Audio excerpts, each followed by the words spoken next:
President Biden goes fully radical by declaring half the country akin to Jim Crow racists. Texas Democrats fly private and live in D.C. style while declaring they're fighting for the people. And the Biden State Department says we must answer for our racism to the United Nations. I'm Ben Shapiro. This is The Ben Shapiro Show.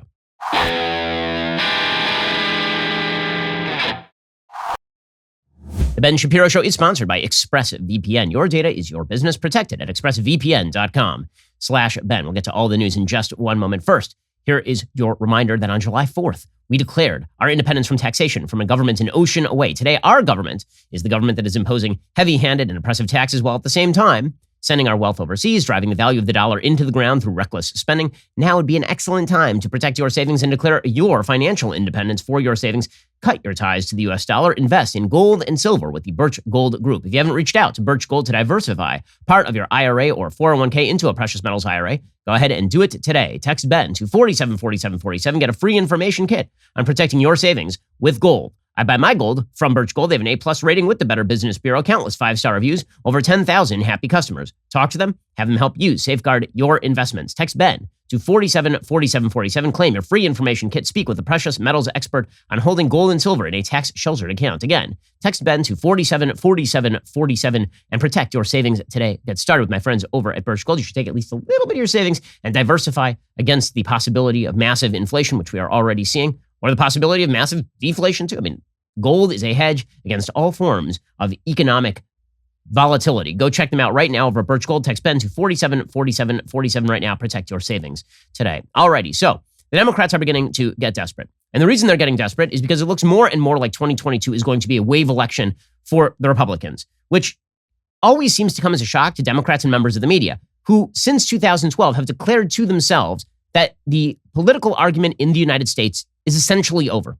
In 2012, after Barack Obama won, despite winning fewer votes in 2012 than he did in 2008, and despite his rather large-scale unpopularity, the unpopularity of Obamacare, the lack of success of his financial aid programs, and the slow economic growth, he won re-election, and he did so on the basis of polarizing the American population and then appealing to members of the American population by racial and sexual orientation subset. And the Democrats thought, we have now created a coalition for the future that we'll never lose again. And so in 2016, when Donald Trump won, it rocked their world. This simply could not be true. It had to be some sort of extraneous force that couldn't have been predicted that undermined their inevitable victory. And so they blamed Facebook, and they blamed the Ruskies, and they blamed all sorts of other extraneous factors. They couldn't look harder at their own politics and realize that they had caused all of this. Well, after Joe Biden won in 2020, the Democrats have done the same thing. They believe that they now have a durable coalition that is never going to lose again. And so when they look at the polls and they realize that Americans don't much like their agenda, that basically Joe Biden's victory hinged on him being an inanimate object who wasn't going to do much. And now that Joe Biden has been pushing this world-beating, large-scale progressive program, most Americans are not into it, that the wokeness from which Joe Biden has imbibed is actually poisoning the party. The Democrats have no good answer to this. And so they are beginning to panic. And so yesterday, for example, you saw Stephanie Ruhle from MSNBC raising the question about a potential red wave in 2022. She spoke with a political scientist named Rachel Beitkofer about her correctly predicting Democratic gains in 2022 and her concerns about Republican gains in 2018, and her concerns about Republican gains in 2022. And here is what Beitkofer said. Cities across the country are grappling with a serious surge in violent crime.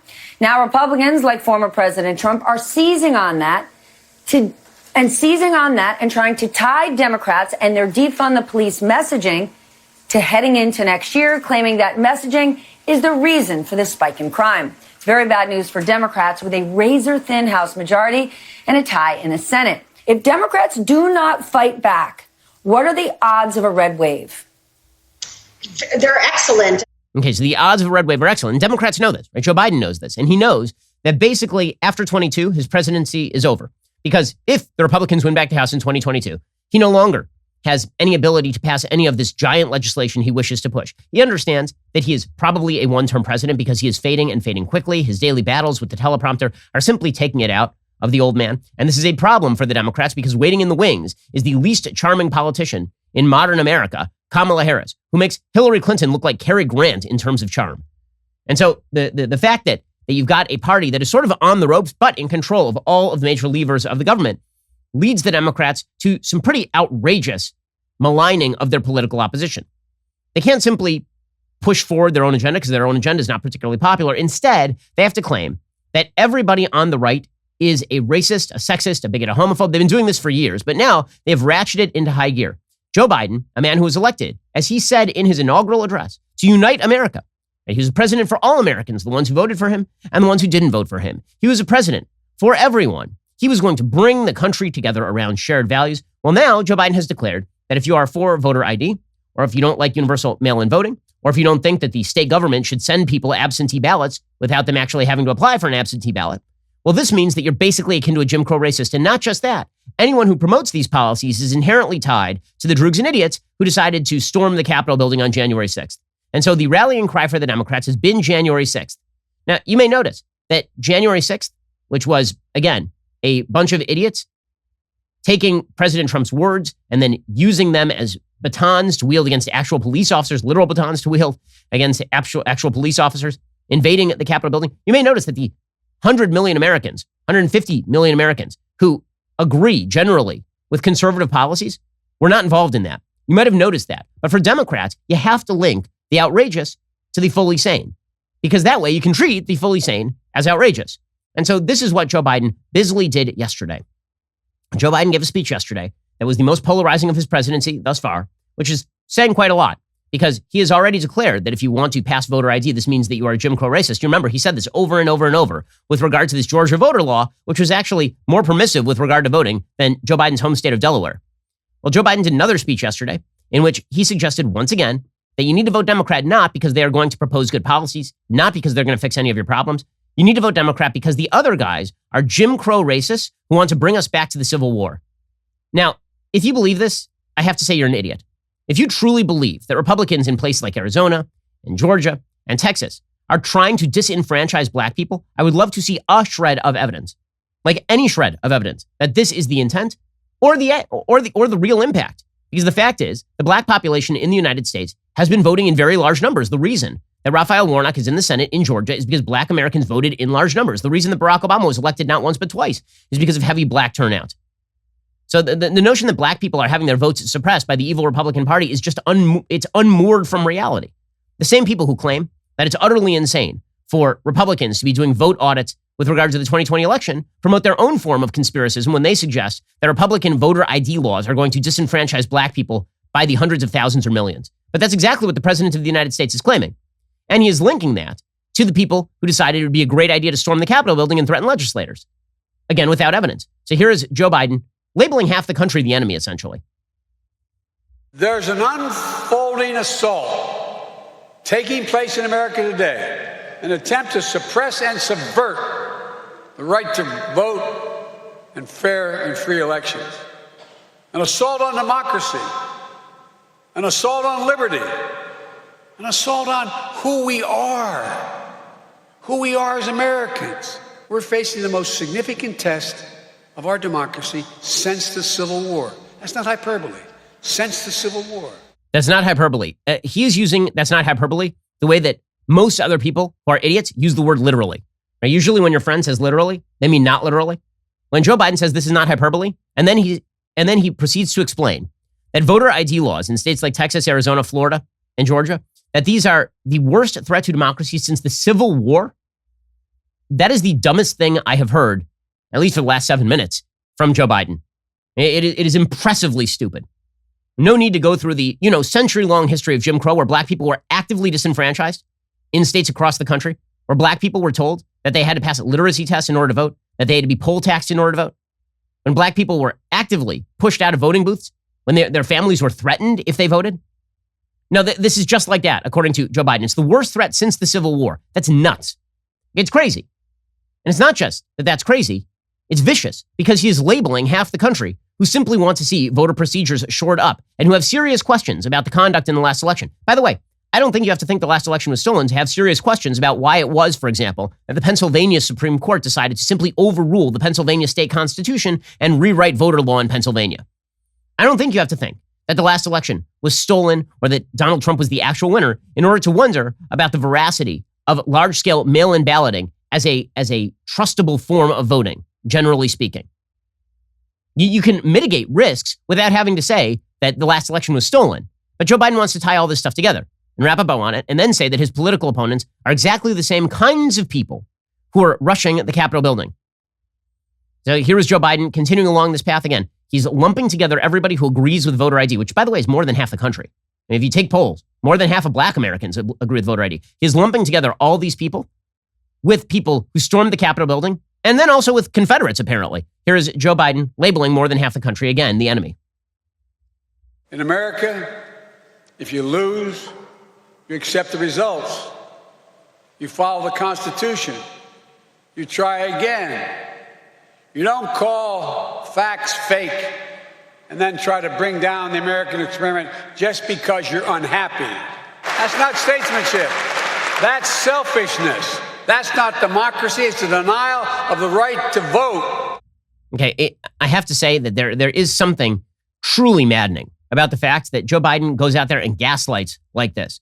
He says things like, if you lose an election, you just accept that you lost the election. Weird, because for 4 years we heard from Democrats, including people like Joe Biden, that Russian collusion had decided the election. We had Adam Schiff out there every day on national television, on CNN, Wolf Blitzer, breaking news, that there was going to be some sort of fact that emerged showing that the Russians had subverted the 2016 election and that the actual president of the United States should have been Hillary Clinton. We saw this for 4 years. We saw the intelligence apparatus of the United States under Barack Obama militarized against Michael Flynn, for example. We saw the intelligence apparatus target Carter Page with a bad FISA warrant based on the Steele dossier, which turned out to be a gussied up piece of DNC operative junk. And then he has the temerity to talk about accepting election results. According to Democrats, there hasn't been a legitimate Republican president elected in this country since 1988. Okay, 2000 was a stolen election, according to Democrats. 2004 was only a result of 2000. 2016 was a stolen election, according to Democrats. So I'm having a hard time seeing. Stacey Abrams is the legit governor of Georgia, according to the Democratic Party. So I'm just wondering who exactly on the left has been in the habit of accepting election results when they go the wrong way. I'm missing it.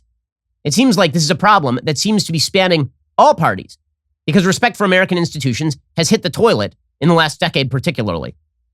Yeah, but he didn't stop there. Joe Biden then suggested that Republicans today are pushing 21st century Jim Crow. This is so insulting to people who actually lived during Jim Crow. It's so unbelievably insulting. If you believe that your attempts to vote in 2021 are akin to your grandfather's attempts to vote in 1952 Alabama, you need to have your head examined. Or you were dropped as a baby, or both.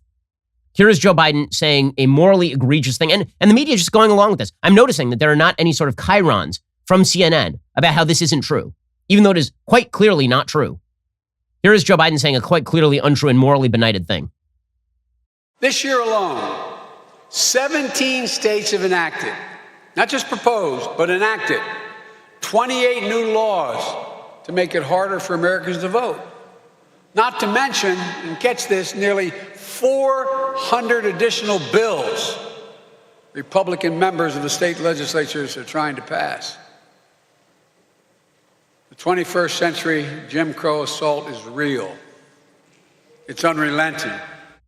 It is not a Jim Crow. Like, he lived through Jim Crow. Hell, he was friends with half the Jim Crow senators. So Joe Biden doesn't, according to Kamala Harris, it was people like Joe Biden who tried to stop little girls from going to desegregated public schools. And this tool bag is out there saying that we're experiencing a new 21st century Jim Crow. In what magical world are we experiencing a 21st century Jim Crow right now? The most celebrated figures in America today are black intellectuals or pseudo-intellectuals like Nicole Hannah-Jones and Ta-Nehisi Coates. We had a black president twice. Joe Biden is only a household name because he served as vice president under that black president. Black voters outstrip their percentage of the population in national elections these days. In what way is this anything remotely like Jim Crow? But again, they need the specter of Jim Crow in order to turn off your brain. Right? If you just listen to Joe Biden, you can't even consider voting for a Republican because after all, these people are all basically Bull Connor. These people all just want to stop black people from voting. It's a lie. It's an overt, absolute lie. And the media go along with it, of course, because they're not just going along with it. They're propaganda outfits. Now, this is the thing that has truly undermined our faith in our institutions. It used to be that if you didn't have faith in American institutions, at least you had some faith the media was going to hold those institutions accountable. When the media decide that they are just the propaganda outlet for the institutions, so long as the institutions are run by Democrats, that's when Republicans start to feel like all of the odds are stacked against them to the point where they can no longer have their voices heard through any process. We'll get to more of this in just 1 second, because truly, the supposed calm, unifying president of the United States is actually just a senility-ridden radical And it's an ugly prospect for the country. We'll get to more of this in just 1 second. First, let us talk about your investment strategy. Wall Street has been fibbing for years, saying that a measly few percent is a good return on your stocks. Well, it doesn't have to be. Trading is so complex, you need a financial advisor, they say. Well, maybe you don't. All you need is Carnivore Trading, where they are crushing it, even when the market is tough. Carnivore Trading is an anonymous team of elite strategists. They're legends among Wall Street heavy hitters. They've gone a bit rogue because for the first time, they're inviting everyday folks like you, like me, to see and mirror their explosive trading strategy. If it sounds too good to be true, Carnivore will let you see the trades they are making right now for 2 weeks for free. Go to getourtrades.com, use promo code BEN for 2 free weeks. If you join, you'll get Carnivore's industry-leading promise that you'll generate 3 times your fees after your annual paid subscription, or you will get a 100% refund, which is a pretty good deal. Go to getourtrades.com, promo code BEN. That's getourtrades.com, promo code BEN. See website for guarantee terms and conditions. Past performance not a guarantee of future earnings. Go check them out right now. Getourtrades.com, promo code BEN. Carnivore is attempting to open up trading to people who may not be fluent in it. Go check them out right now. Getourtrades.com. Use promo code BEN. Alrighty, so, and this is the Democratic line. And now, in order to fight the supposed Republican Jim Crow assault, this means that Democrats have every ability to undermine the actual functioning workings of democracy. It's really impressive. Do you see the unbelievable gaslighting and flip here? So the idea here is that Republicans are subverting elections by saying that voters should have verifiable means of voting. That is subverting elections. That is the new Jim Crow. Meanwhile, Texas Democrats, in order to stymie Republicans from pursuing this new Jim Crow, get to simply abscond from the state of Texas, violate the law, and shut down basic majoritarian democracy in Texas. Okay, unlike on the national level, where we have a 50-50 split in the Senate, there is no 50-50 split in Texas. Republicans have an overwhelming majority in the state assembly in Texas. And so Democrats came up with a strategy. They didn't want to pass this voter ID law. They didn't want to pass a couple of bills that suggested that boys should play with boys and girls with girls in sports. And so they got on a plane and they flew to Washington, D.C. in order to deny Republicans a quorum. And these are the heroes of the day, according to the media. If you undermine democracy by simply walking out of the chamber and leaving the state so that you can't be brought back to the chamber to vote in majoritarian fashion, now you're a hero. You see, the filibuster is bad. A long-held standard in the United States Senate that's supposed to promote debate and conciliation. That's really bad and anti-democratic. But if an entire political party in Texas picks up, gets on a private jet, and flies to Washington, D.C. while patting themselves on the back in order to deny the workings of democracy, that's not only not anti-democratic, it is pro-democratic, you see. Now, you may be saying to yourself, I don't see a consistent standard here. Correct, you don't. There is none. There's no consistent standard. When it comes to the Democratic Party and the media, the answer is whatever forwards the agenda is good, and whatever does not forward the agenda is Jim Crow. And Joe Biden is fully on board with this, because the way you hold political power, according to Joe Biden, is you gin up an enormous amount of faux outrage, and then you claim that your political opponents are the equivalent of George Wallace standing in a schoolhouse door. Okay, so Texas Democrats absconded over the course of the last couple of days. They just picked up and they got in a private jet and they left. And they partied it up. In fact, they were bragging about what a wonderful time they were having in Washington, D.C. These are true emissaries of the people, by the way. They got in a private jet and they brought along a case of Miller Lite, just in case any of them decided that their drinking habit couldn't last for the 4-hour flight from Texas, from Austin to Washington, D.C. Gene Wu, a Texas legislator, tweeted out a picture of what appears to be a Caesar salad with croutons. He said, "My fist meal as a fugitive." I assume he meant first meal. I don't want to know what he does in the privacy of his own home. He said, "My fist meal as a fugitive. Delicious." Well, what a hero. And then he tweeted out again, "Landed safely in D.C., officially out of arrest jurisdiction of Governor Abbott. It was wonderfully to randomly run into people who recognized me and applauded what we are doing." Yes, I'm sure that was happening a lot. I'm sure that people were just randomly running into this anonymous state legislator, and they were like, "That guy's a hero." And then we have a hero shot. A bunch of Texas state legislators who are standing very solemnly, but happily in front of the United States Capitol, because nothing says appealing to Texas voters quite like absconding to Washington, D.C. and asking the federal government to step in and quash the workings of the Texas state legislature. Really, really solid Texas legislative stuff. One of the Congress people tweeted out, "It takes a village." On the bus from Dulles to D.C. last night doing the Lawrence O'Donnell show. Oh, the heroism. Oh, she was doing the Lawrence O'Donnell show from her cell phone? My God, it's like Normandy. Julie Johnson of Texas held the camera light. C. Ordaz Perez plugged in my phone to her computer as it was dying. Ramos for Texas found the bus outlet. Hashtag women helping women. Yes, it's just like Malala Yousafzai trying to stump for Afghan women not being crammed into basements and clubbed and acided in the face for the crime of going to school. That's women helping women. Women helping women is making sure that the camera is steady while you do a hit on Lawrence O'Donnell from your plush chartered bus to Washington, D.C. Oh, the heroism. They're stopping Jim Crow, guys. So much stopping of the Jim Crow. Okay, so some of these Texas Democrats have been asked about their obvious hypocrisy and the ridiculousness of flying first-class private jets, no masks, to D.C. to appeal for the federal government's help. And one Texas Democrat says, you know, we need to fly private. It's like John Kerry. I need to fly private.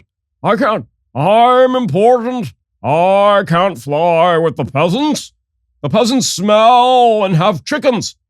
There is a Texas Democrat explaining why they must fly private.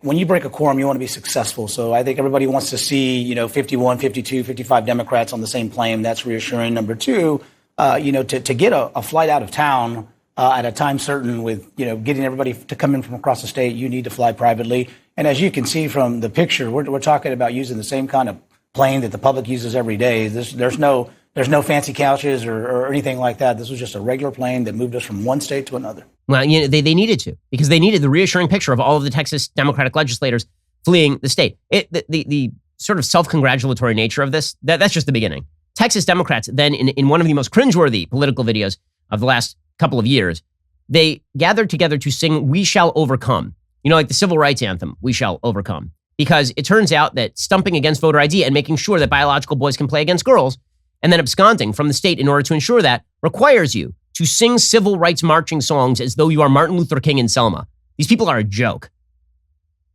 We will overcome. We will overcome. We will overcome someday.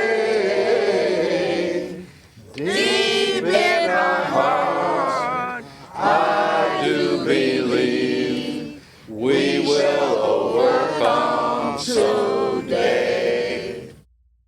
It's like my kid's talent show right there. That is not good stuff. Ooh. Number one, somebody get somebody who can sing.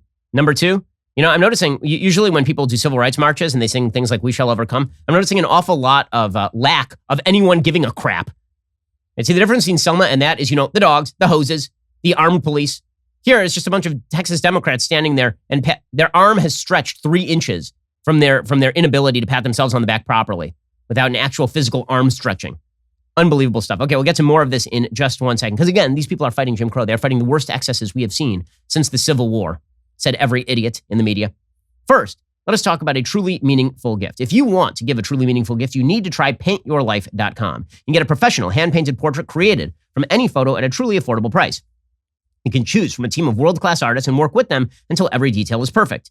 They've got a user-friendly platform that lets you order a custom-made hand-painted portrait in less than 5 minutes. You can send any picture, whether it's yourself, your kids, your family, a special place, a cherished pet, or you can also combine photos into one painting, which is really useful if you can't get your entire family together. At paintyourlife.com, there is no risk. If you don't love the final painting, your money is refunded. I know they're great because we have a giant portrait of me and my wife and 2 of our 3 kids. We need to order a new one from paintyourlife.com right now, actually, because we have now a baby squishy and it has added to our family. So that means we need a new portrait. You should get one right now as well. If you don't love that final painting, your money is refunded, guaranteed right now. As a limited time offer, get 20% off your painting. That is correct, 20% off and free shipping. To get this special offer, text the word Ben to 64,000. That is Ben to 64,000. Once again, text Ben to 64,000 today. Paint Your Life. Celebrate the moments that matter most. Terms apply. Available at paintyourlife.com/terms. Again, text Ben to 64,000 today to get started on a fantastic, fantastic gift for your family or for yourself or for somebody you love. Alrighty, so the Texas Democrats, they are over the moon about their own heroism here. And they're being helped out, of course, by national Democrats. Kamala Harris, she came out and she said, these people, they're such heroes. Oh, the heroism. Oh, the world-breaking heroism. It's like the end of Independence Day when that guy took the biplane up into the belly of that giant alien spaceship and then blew it out. It's just like that. It's unreal. I mean, such heroism. It just makes you want to cry. Here's Kamala Harris. I'm being utterly insincere this is her only mode, by the way. She's sort of like Ash from Alien. If she starts to look too sincere, she starts to... Anyway, here she goes. I know what you have done comes with great sacrifice, both personal and political. And you are doing this in support and in defense of some of our nation's highest ideals.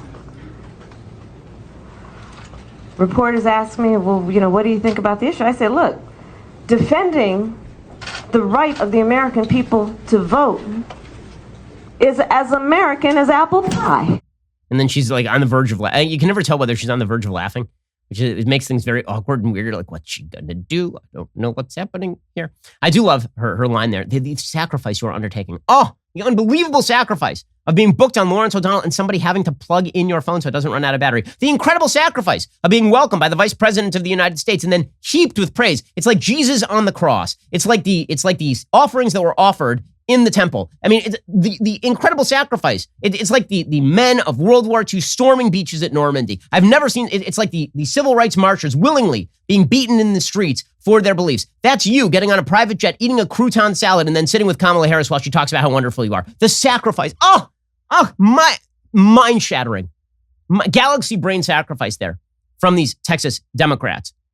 So she met with them yesterday. Joe Manchin was also expected to meet with the Democratic members of the Texas legislature, although a date and time have not been set yet. This all is geared toward pressuring Manchin, really, because really the solution that Democrats are proposing is not what will eventually happen. Texas Democrats go back to their houses and nothing happens and Republicans pass their bill.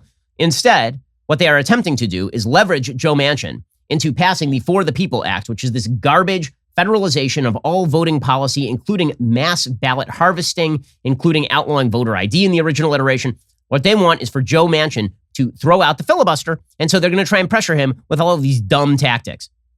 And again, this is something the media love to do with Texas. And they did this with Wendy Davis a few years back when Wendy Davis was yelling about how she loved abortion and she was wearing pink shoes and she was such a heroine.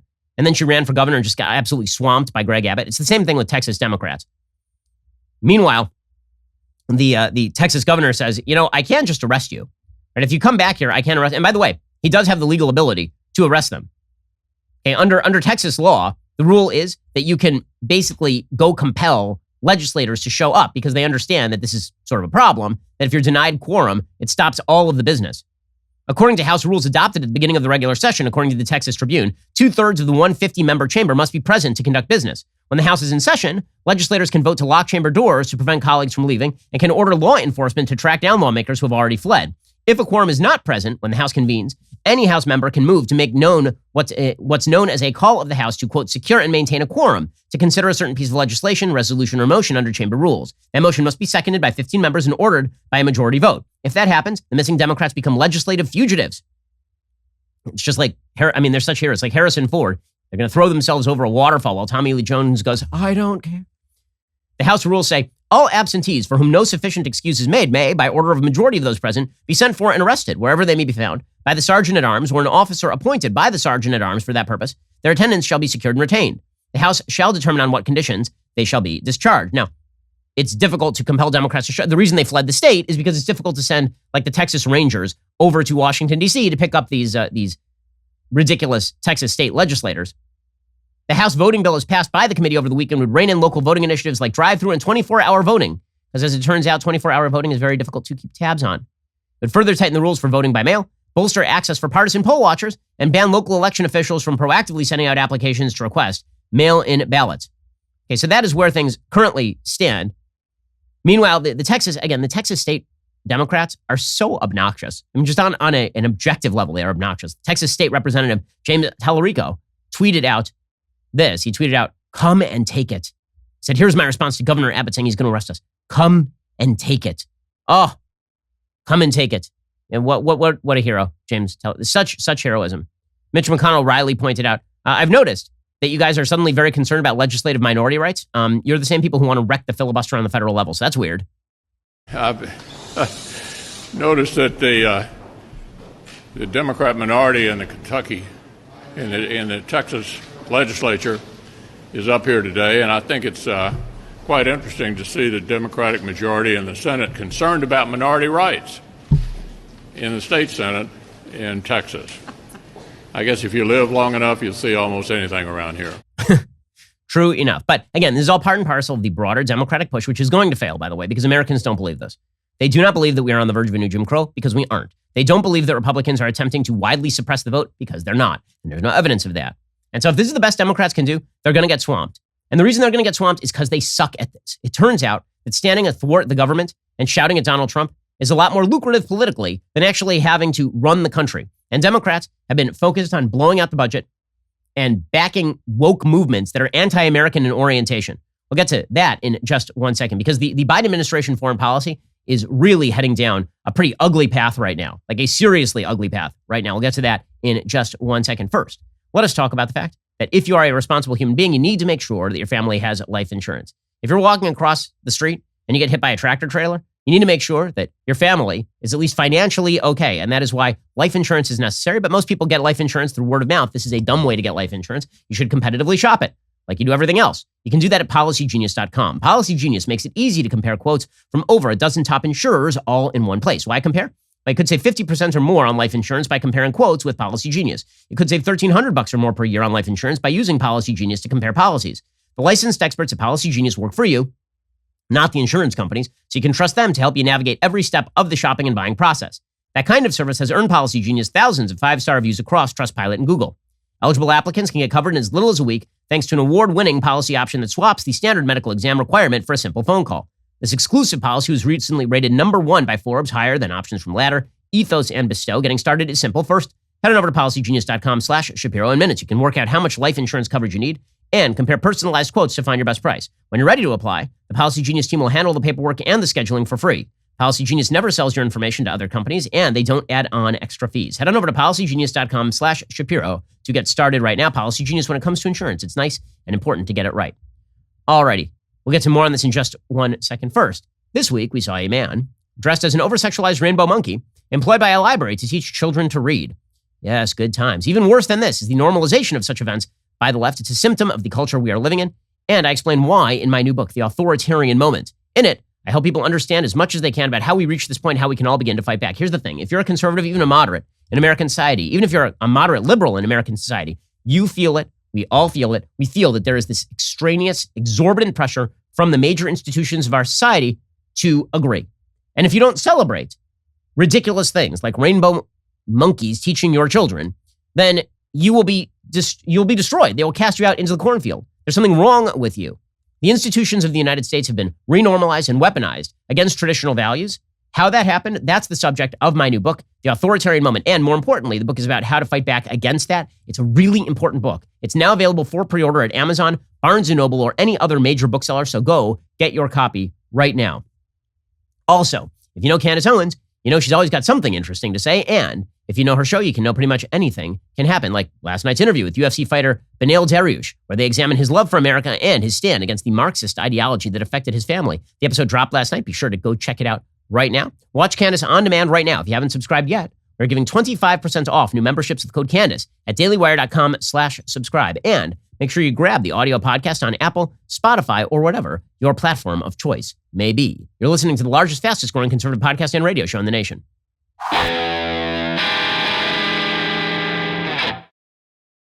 Alrighty, so meanwhile, the Biden administration, while declaring that, American racism is at an all-time high and that Jim Crow is on the way, while they run the entire government, by the way, they are now pursuing an anti-American policy. It's an anti-American foreign policy. I don't know how else to describe this tweet from Secretary of State Antony Blinken. Now, I've given Blinken credit in the past for example, saying some relatively decent things about the Israel-Gaza conflict, for example.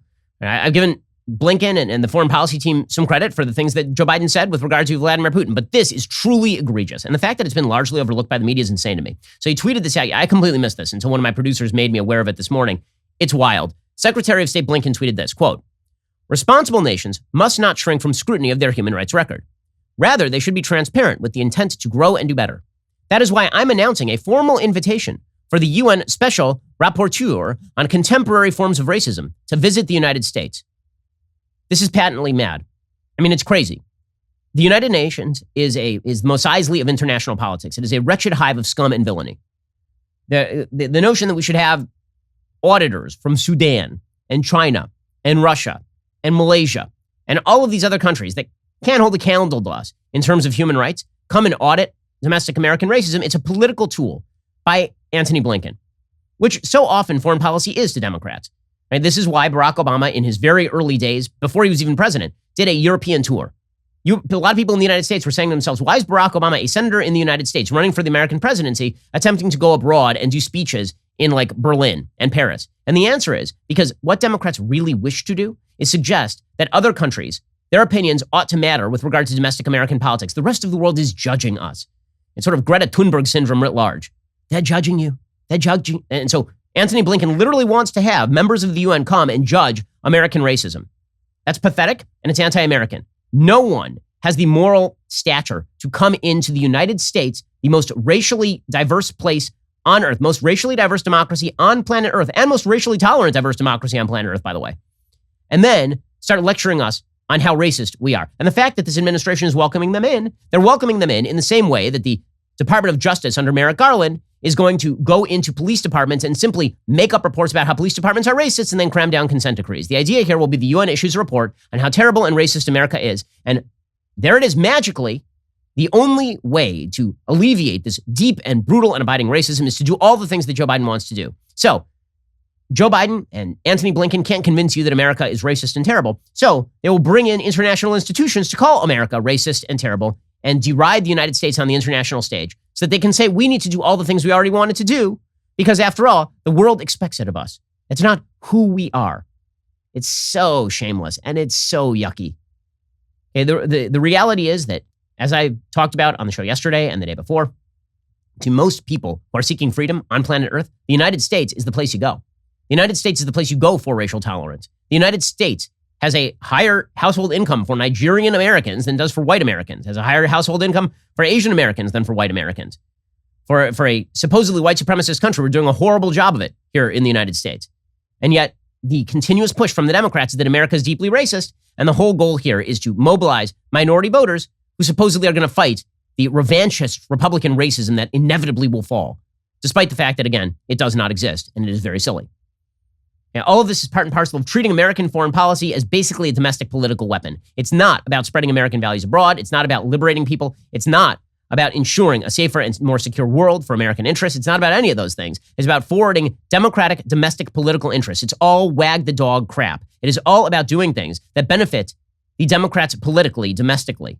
I mean, that is why Joe Biden is pulling out of Afghanistan. Make no mistake, that is not about forwarding American interests. It's not about making America more safe, and it is not about protecting American troops. It is about Joe Biden wanting to be able to say that he withdrew from Afghanistan, unlike all of his predecessors, and then thinking that the American people are going to cheer, even as women are stuffed back into burqas and stuffed back into basements, and the Taliban take over the country and continue to foster terrorism in the region. Because Joe Biden wants the political win. It is that simple.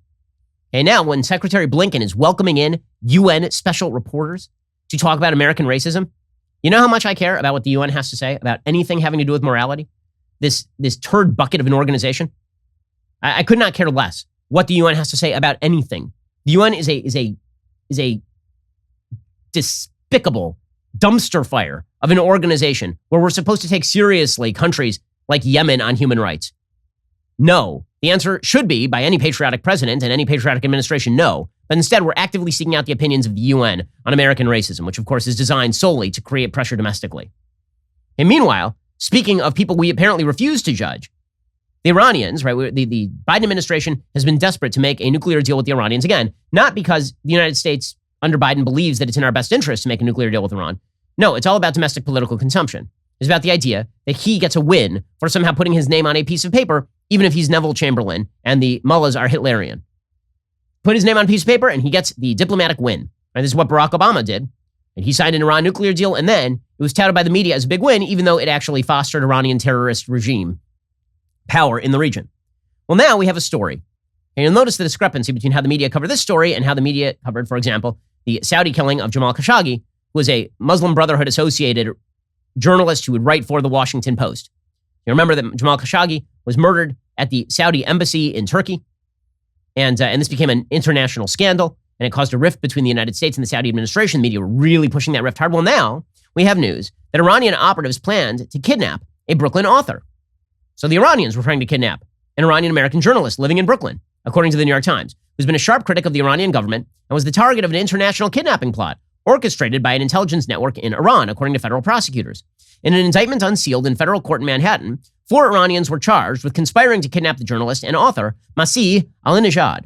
Ms. Alinejad was not identified by prosecutors, but confirmed in an interview she was the intended target of the plot. Last year, Alinejad wrote in a newspaper article the Iranian government had unleashed a social media campaign calling for her abduction. The four defendants all live in Iran and remain at large, the prosecutors said.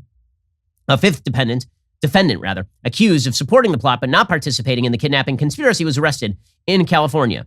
The indictment describes a plot that included attempts to lure Ahmadinejad, an American citizen, to a third country to capture her and forcibly render her to Iran. So very much the same thing that the Saudis were doing to Khashoggi, although Khashoggi was in fact not an American national. The intelligence official, Mr. Farahani, and his network used private investigators to surveil, photograph, and video record Ahmadinejad and members of her household in Brooklyn. So the Iranians were seeking to kidnap an American who was critical of them and then essentially rendition her back to Iran, where presumably she would have been jailed or executed. Here is the response from the American State Department. It's astonishing. Again, this is the foreign policy being pursued by this administration is not in the interest of the United States. It is blatantly anti-American. When you're poo-pooing an administration that is attempting to actively kidnap Americans because you want to sign an appeasement deal with them, I don't know what else to call that except anti-American.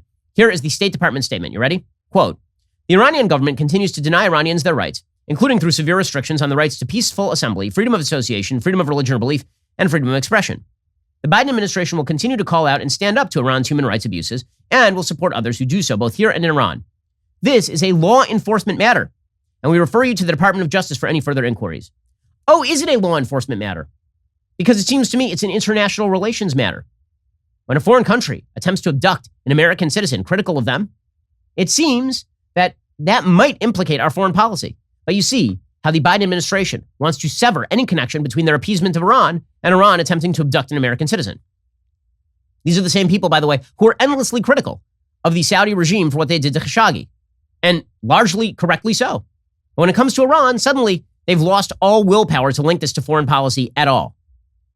Not a shock at all, because again, the policy of the Biden administration is to downplay any sort of rift or conflict with totalitarian countries and to upplay the notion that the real threat to America is domestic and Republican in form. The real authoritarians you need to worry about are Texas Republicans, not Cuban dictators or Iranian mullahs or Chinese dictators or Russian authoritarians. You don't have to worry about any of those people. The people you need to worry about most are your next door neighbors who voted for Trump. Those are the people who are the greatest threat. Meanwhile, by the way, I've noticed it is astonishing how quickly the Biden administration has flipped. So you'll remember that during the Trump administration, there were a bunch of Syrian refugees, and there was a lot of talk about how many Syrian refugees we ought to allow into the country. And Trump limited the number of Syrian refugees on the basis that we couldn't vet who these folks were. We didn't know they were going to integrate well into the United States. Maybe we should seek third-party places for them to live. Maybe they could be taken in Turkey. Maybe they could be taken in other Muslim countries. There was no way to vet the people who were coming in. However, there is a very, very long history in the United States of taking in Cuban refugees. Right? People have been floating Chevys from 1954 off the coast of Cuba and to Miami in an attempt to find freedom. And in fact, the Miami community, which is filled with Cuban American expatriates, is one of the most patriotic communities in the United States. They love the country. They love founding values because they understand the evils of communism. Well, yesterday, Alejandro Mayorkas made clear that anybody who attempts to float from Cuba to Florida will immediately be turned back. He said, you will not come to the United States. Here's Mayorkas. Allow me to be clear. If you take to the sea, you will not come to the United States. The time is never right to attempt migration by sea. To those who risk their lives doing so, this risk is not worth taking. Again, I repeat, do not risk your life attempting to enter the United States illegally. Now, I've noticed that it was the same Biden administration. This Biden administration was attempting to end the third-party holding of people who are applying for asylum status in Mexico. And they were saying, no, people shouldn't have to stay in Mexico in order to apply for asylum. So if you're crossing the Mexican border, then presumably that's okay. We're supposed to catch you and we're supposed to release you, according to the Biden administration. If, however, you flee Cuba because you hate communism, and you do so at the risk of your life and your family's life by floating a derelict craft 90 miles through shark-infested waters to Florida, then we are going to pick you up. The Coast Guard is going to pick you up and drop you right back off in Cuba. I wonder what the difference could be between their treatment of the Cubans who are attempting to escape an actual communist tyranny and people who are attempting to cross the American southern border, not because they are fleeing tyranny, not because they are seeking asylum, but simply because they are seeking economic opportunity in the United States. Weird. I wonder what the difference could be. Could it be that a huge percentage of the people who are coming through the Mexican border are likely to vote Democrat, and a huge percentage of the people who are floating from Cuba to Florida are likely to vote Republican? Could that have anything to do with it? I'm seeing some weirdness here. And I'm not seeing Alexandra Ocasio-Cortez crying on the coast of Florida. I'm not seeing her in her white outfit weeping at the inherent cruelty of taking families who have braved, again, shark-infested waters for 90 miles attempting to float cars to escape communist here. I'm not seeing her weeping on the coast. I'm not seeing the kids in cages headlines anymore. Very, very strange. Very strange. Except, of course, that it is not strange. Once again, it's about domestic politics because for the Biden administration, it's always about domestic politics. And if we have to make American interests subservient to the domestic politics of the Democratic Party, that is precisely what we'll do. Let me repeat, it is unpatriotic to welcome the United Nations to do a report on supposed American racism. Let me repeat, there's a wild inconsistency in the Department of Homeland Security suggesting that we should let everyone through the southern border of the United States, but no one arrive in Cuba, from Cuba to Florida. There is something going on here, but it is not anything remotely approaching a consistent policy. It remains a rather shocking development that this administration has gotten as radical as it did. I mean, some of us were warning about it, right? Some of us were warning this was Bernie Sanders with Joe Biden's face on it, that basically this administration was Bernie Sanders' Hannibal Lecter, and he's just wearing around Joe Biden's not particularly sentient face at this point. But that is pretty clear. That is pretty clear. What sort of solid support has come from this administration for the Cuban dissenters so far? So far as I can see, none, by the way. By the way, just your update on Cuba. The Cuban forces are now arresting and unpersoning pretty much all of the dissenters who have been out in the streets. The world is becoming a dimmer place under Joe Biden. Joe Biden said America was back. No, America's not back. America's back to the Obama years, where we led from behind, where we were in America in retreat on foreign policy, and where we spent all of our time navel-gazing about microaggressions in the United States so as to pretend that the great utopian program of the Democrats is somehow justified. That if you are offended by something that you saw on Facebook, this means the Democrats get to radically expand the size, scope, and power of government in order to cure your personal ills. The undermining of American principles and American rights continues apace. It is a shocking and disappointing development. The good news is that the blowback has begun. Democrats know it, which is why they're getting so rabid and hysterical about basically benign voting laws in places like Texas and Arizona and Georgia. Alrighty, we'll be back here later today with an additional hour of content. In the meantime, go check out The Michael Knowles Show. That is available right now. I'm Ben Shapiro. This is The Ben Shapiro Show.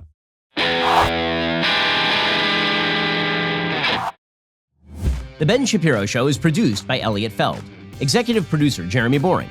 Our supervising producer is Mathis Glover. Production manager, Pavel Wydowski. Associate producer, Bradford Carrington. Host producer, Justin Barber. The show is edited by Adam Sayevitz. Audio is mixed by Mike Coromina. Hair and makeup is by Fabiola Cristina. Production assistant, Jessica Kranz. The Ben Shapiro Show is a Daily Wire production. Copyright, Daily Wire 2021. Texas Democrats flee the state in order to impede election integrity bills. Robin DiAngelo's new anti-whiteness, white racial theory book totally flops, even though it's still being listed on the New York Times bestseller list. And elite liberals are defending socialism against Cuban protesters who actually have to live under it. Check it out on The Michael Knowles Show.